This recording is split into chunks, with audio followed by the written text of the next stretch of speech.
భారత్ పాకిస్తాన్ కాల్పుల విరమణపై స్పందించిన BRS MLC Kalvakuntla Kavitha, Indian ఆర్మీకి సైనికులకు వందనాలు.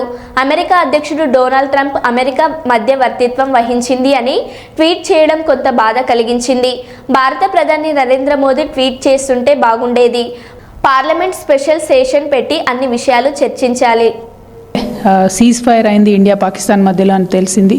అందరికీ కూడా congratulations. At the same time ఈ యుద్ధంలో మరణించినటువంటి సైనికులందరికీ కూడా మనస్ఫూర్తిగా నా నివాళులు అర్పిస్తూ ఉన్నాను. అట్లానే చాలా ధైర్యంగా మన సేన అంతా కూడా మనల్ని కాపాడడానికి ప్రయత్నం చేసి మన వైపు చాలా తక్కువ క్యాజువాలిటీస్ అయ్యేటట్టుగా మరి వారు ప్రయత్నం చేసి మన దేశాన్ని రక్షించినందుకు మన భారత సైన్యానికి అందరికీ కూడా వందనాలు సమర్పించుకుంటున్నాను.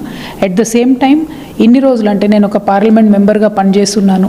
నేను అమెరికా టూర్కి వెళ్ళినప్పుడు కానీ ఎప్పుడు కానీ ఎంపీస్ అందరం కలిసి మాట్లాడినప్పుడు కానీ ఇండియా పాకిస్తాన్ మధ్యలో ఇష్యూస్ ఏవైనా కూడా ఇండియా పాకిస్తాన్ మాత్రమే కూర్చొని మాట్లాడుకోవాలి. వేరే దేశాలు మధ్యవర్తిత్వం వహించడం కానీ వేరే దేశాలలో ఇంటర్ఫియరెన్స్ ఉండడం కానీ కరెక్ట్ కాదు అనేటటువంటి ఒక అండర్స్టాండింగ్ మన దేశవాసులందరికీ కూడా ఉండింది.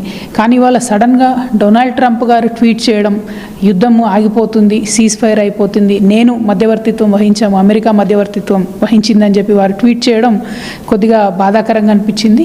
మన దేశ ప్రధాని గారు ట్వీట్ చేస్తుంటే మన భారతదేశం యొక్క గొప్పతనం కానీ మన భారతదేశం యొక్క పొజిషన్ కానీ ఇంకా స్ట్రాంగ్ ఉండేదని చెప్పి నేను మనస్ఫూర్తిగా నమ్ముతా ఉన్నాను.